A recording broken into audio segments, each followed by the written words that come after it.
आपको याद होगा कुछ वक्त पहले इजराइल सुर्खियों में रहा था। सुर्खियों में रहने की वजह थी वहां का राजनीतिक भूचाल। बात 2020 की है जब नेतान्याहू की सरकार गिरी और नफ्ताली बेनेट के गठबंधन वाली सरकार बनी।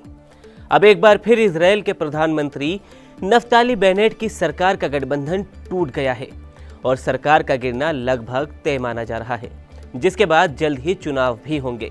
बता दें कि पीएम नफ्ताली बेनेट और विदेश मंत्री यायर लैपिड की पार्टी और कुछ छोटे दलों के बीच हुए गठबंधन में सरकार चल रही है।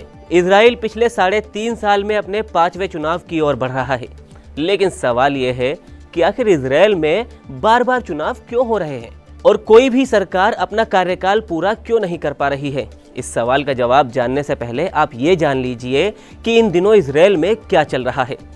एक संयुक्त बयान में बेनेट और लैपेड ने कहा कि वे नेसेट यानी इजरायली संसद को भंग करने के लिए एक विधेयक लाएंगे, यानी अब अक्टूबर में चुनाव होने की संभावना है। गठबंधन समझौते के मुताबिक लैपेड चुनाव तक और नई सरकार के सत्ता में आने तक कार्यवाहक प्रधानमंत्री बने रहेंगे। वे अगले महीने इजराइल आने पर अमेरिकी राष्ट्रपति जो बाइडेन का अभिवादन भी करेंगे।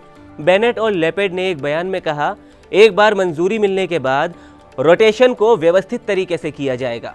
अब यहाँ एक बात और है जो हम जान लेते हैं कि नेतान्याहू जब से सरकार से बाहर हुए हैं वो तब से मौका तलाश रहे हैं कि किसी भी तरह बस 2 सांसदों को तोड़ ले और फिर वो अपनी सरकार बनाने में कामयाब हो जाए। और अभी भी एक मौका है कि नेतान्याहू मौजूदा नेसेट में वैकल्पिक सरकार बनाने में सफल हो जाए, लेकिन ये तब होगा जब गठबंधन के सदस्य अपना पक्ष बदल ले और नेतान्याहू के दक्षिणपंथी गुट में शामिल हो जाए। हालांकि हाल ही में बेनेट की सरकार ने गठबंधन के विद्रोह के बावजूद नेसेट में 2 अविश्वास मतों को हराया है। अब बात करते हैं कि इजराइल में बार बार चुनाव क्यों हो रहे हैं। सबसे बड़ी बात यह है कि इजराइल के पास कोई अपना लिखित संविधान मौजूद नहीं है और वहां के बेसिक लॉ के मुताबिक संसद के चुनाव हर 4 साल में होते हैं, या फिर चुनाव तब होते हैं जब नेसेट संसद को भंग करने का फैसला कर ले।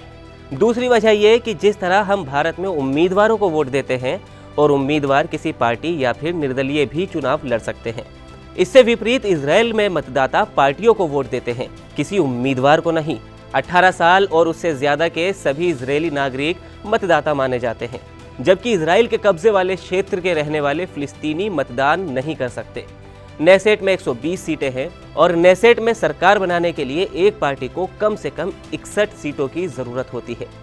हालांकि किसी भी पार्टी ने अभी तक अपने दम पर बहुमत नहीं जीता और उन्होंने कई दलों के गठबंधन के साथ मिलकर अपनी सरकार बनाई है और इन्हीं में से कुछ दल विशिष्ट समूह के हितों का प्रतिनिधित्व भी करते हैं, जिस वजह से गठबंधन में विद्रोह भी हो जाता है।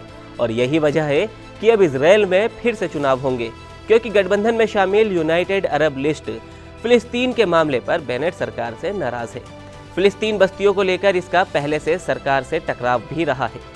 पार्टी का कहना है कि बेनेट सरकार फिलिस्तीनी बस्तियों में यहूदियों को जगह दे रही है और ये अरब मूल के लोगों के साथ नाइंसाफी है।